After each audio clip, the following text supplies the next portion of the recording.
Madam, গোলামের স্মৃতি আবার উল্টায় গেছে। স্মৃতি উল্টায় গেছে মানে? উল্টায় গেছে মানে বুঝে দেখেন না, সে এখন শেহজাদ চৌধুরী না, সে এখন গোলাম সাইজে আছে। এই কারণে তার মনে হয় স্মৃতি উল্টায় গেছে।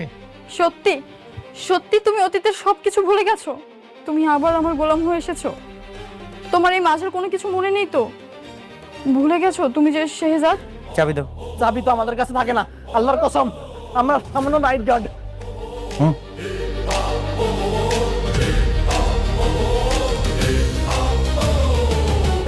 কিসের স্মৃতি, কিসের শেহজাদ?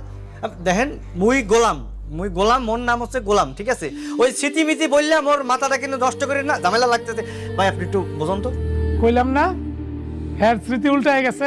তাই তো দেখছি স্যার, ড্রাইভারও নেই স্যার। ব্যাংকও দেখি লাল আলো জ্বালানো। তাই তো দেখছি স্যার।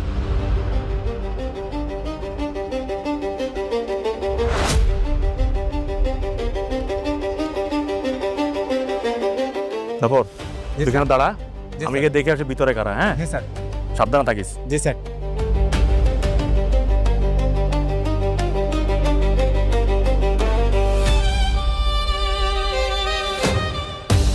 চোখের সামনে ঘুরে বেড়ানো একটা সাধারণ চাকর, অথচ তার আসল রূপ জানলে আঁতকে উঠবেন। কিভাবে স্মৃতি হারানোর নাটক করে সে চোরদের সাম্রাজ্য ধূলিসাৎ করে দিল, আর মন্ত্রীর ব্যাংক লুটের এই ভয়ঙ্কর রহস্যের পেছনে আসল সত্যটা কি? আজ থাকছে দুনিয়া টাকার গোলাম নাটকে সেই রোমাঞ্চকর সিক্রেট উন্মোচন। এমন ধামাকা পর্ব আর কোথাও পাবেন না, তাই ভিডিওটি শুরু করার আগেই চ্যানেলটিকে এখনই সাবস্ক্রাইব করে পাশে থাকুন। আর চলুন মূল কাহিনীতে ডুব দেওয়া যাক। পর্ব ২২ ও ২৩-এর দীর্ঘ ও বিস্তারিত গল্পের স্ক্রিপ্ট। পর্ব ২২-এর মূল ঘটনার পটভূমি। শেহজাদ চৌধুরী নিজের পরিচয় এবং আসল রূপ গোপন করে গোলাম কিবরিয়া নামে একেবারে সাধারণ ও সাদাসিধে চাকরের বেশ ধারণ করে নিজেরই রাজকীয় বাড়িতে প্রবেশ করে। বাড়ির ভেতর তখন চরম থমথমে পরিবেশ বিরাজ করছে, কারণ সবাই বিভ্রান্ত যে এই গরিব চাকরটি আসলে কে এবং কেন সে এমন আচরণ করছে। অন্যদিকে রিশাদ এবং বৌমা তাদের গোপন কারসাজি, জালিয়াতি এবং নিজেদের স্বার্থ হাসিলের ফন্দি ঢাকতে ভীষণ ব্যস্ত সময় কাটাচ্ছে। ঠিক এমন এক সময় শেহজাদ এবং তার বিশ্বস্ত সহযোগীরা অসৎ মন্ত্রী এবং সাধারণ মানুষের রক্ত চুষে খাওয়ার ঋণ শোষক চক্রের বিরুদ্ধে এক অভাবনীয় প্রতিশোধ নেওয়ার পরিকল্পনা হাতে নেয়। গভীর রাতে অত্যন্ত সতর্কতার সাথে মন্ত্রীর ব্যাংক শূন্য করার এক চাঞ্চল্যকর ও রোমাঞ্চকর অপারেশন সফলভাবে সম্পন্ন করে তারা তাক লাগিয়ে দেয়। পর্ব ২৩ চূড়ান্ত নাটকীয়তা ও মুখোমুখি সংঘাতের বড় পরিসর। স্থান শেহজাদের গোপন আস্তানা এবং পরবর্তীতে শেহজাদ চৌধুরী রাজকীয় বাড়ি। গভীর রাতের দৃশ্য। শেহজাদের গোপন আস্তানায় তখনও আলো জ্বলছে। টেবিলে থরে থরে সাজানো রয়েছে ব্যাংক থেকে লুট করা টাকার ব্যাগগুলো। চারপাশে তার সঙ্গীরা দাঁড়িয়ে আছে, সবার মুখে বিজয়ের হাসি, কিন্তু চোখে এক ধরনের চাপা উত্তেজনা। শেহজাদ চৌধুরী খুব গম্ভীর ও চটপটে গলায় চিৎকার করে উল্লাস করার সময় এখনও আসেনি। টেবিলে রাখা এই টাকা কোনো চুরির মাল নয় যে আমরা নিজেদের বিলাসবহুল জীবন কাটানোর জন্য ওড়াব।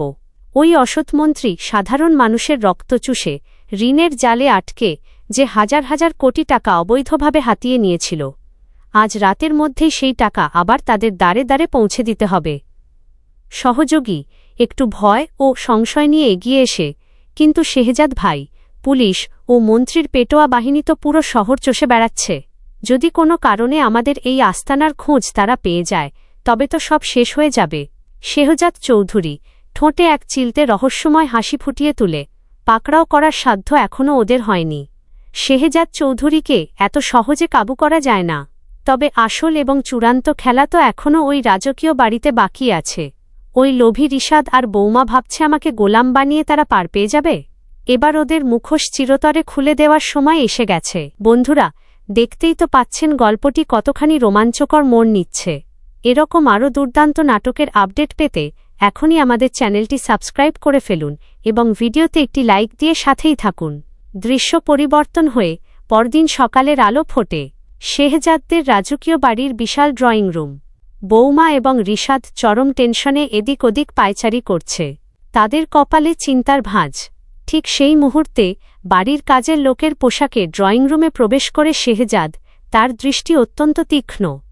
রিশাদ রাগে কাঁপতে কাঁপতে চিৎকার করে ওঠে, এই গোলাম, তোর এত বড় সাহস! তোকে না নিষেধ করেছিলাম রান্নাঘর ছেড়ে এই ড্রয়িং রুমে আসতে? চোখের সামনে থেকে এক্ষুনি দূর হয়ে যা বলছি। শেহজাদ চৌধুরী খুব ঠান্ডা মাথায়, ঠোঁটে মুচকি হাসি রেখে সোজা রিশাদের চোখের দিকে তাকিয়ে এগিয়ে যায়।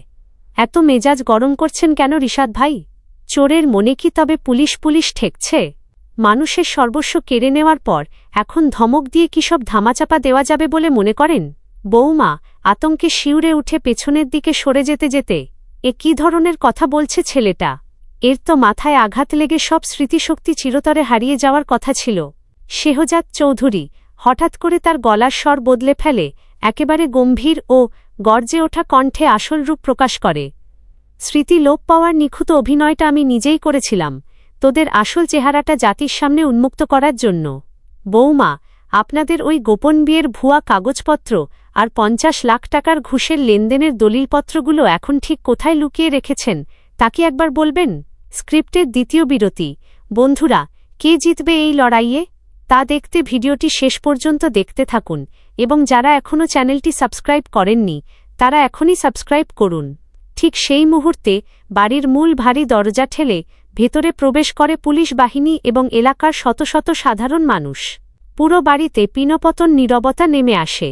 পুলিশ অফিসার হাতে গ্রেফতারি পরোয়ানা এবং হাতকড়া উঁচিয়ে ধরে সরাসরি এগিয়ে আসেন। রিশাদ এবং এই বাড়ির বৌমা ব্যাংক জালিয়াতি, কোটি টাকার দুর্নীতি এবং অবৈধ অর্থ লেনদেনের গুরুতর অভিযোগে আপনাদের দুজনকে এখনই গ্রেপ্তার করা হল। বৌমা বজ্রাহত হয়ে কান্নায় ভেঙে পড়ে, সরাসরি শেহজাদের পায়ের কাছে লুটিয়ে পড়ে। শেহজাদ, আমাদের ক্ষমা করে দাও, আমরা ভুল পথে পা বাড়িয়েছিলাম, আমাদের ক্ষমা করো। শেহজাদ চৌধুরী পা সরিয়ে নিয়ে অত্যন্ত শীতল ও শক্ত কণ্ঠে, ভুল মানুষের জীবনে একবারই হতে পারে, কিন্তু আপনাদের এই অপরাধগুলো ছিল জঘন্য, পিশাচসুলভ এবং অত্যন্ত পরিকল্পিত। অপরাধের শাস্তি পৃথিবীর নিয়মেই সবাইকে পেতেই হবে। পুলিশ অফিসাররা মুহূর্তের মধ্যে রিশাদ ও বৌমাকে হাতকড়া পরিয়ে টেনেহিচড়ে বাড়ির বাইরে নিয়ে যেতে থাকে। শেহজাদ জানালার ধারে গিয়ে দাঁড়ায়, বাইরের রোদের দিকে তাকিয়ে তার মুখে ফুটে ওঠে এক চিলতে বিজয়ের প্রশান্ত হাসি।